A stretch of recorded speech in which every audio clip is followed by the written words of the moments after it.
आज मैं सिखाऊंगी आप लोगों को फ्राइड बनाना पाई बनाना। 1 टेबल स्पून बटर, 4 बनानास, इसको अच्छी तरह से फ्राई करेंगे। शुगर 2 टेबल स्पून, फ्राई शामिल कर दें 2 table spoon. Cinnamon powder quarter, vanilla powder half tea spoon.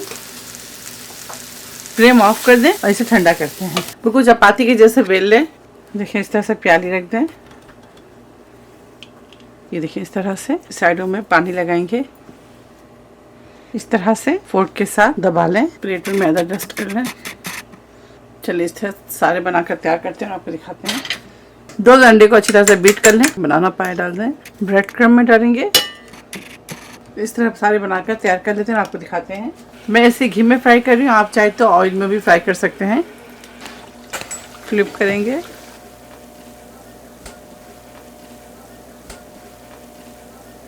बनाना पाए तैयार है, आप इसे ज़रूर ट्राई करें। ओके, अल्लाह हाफिज़।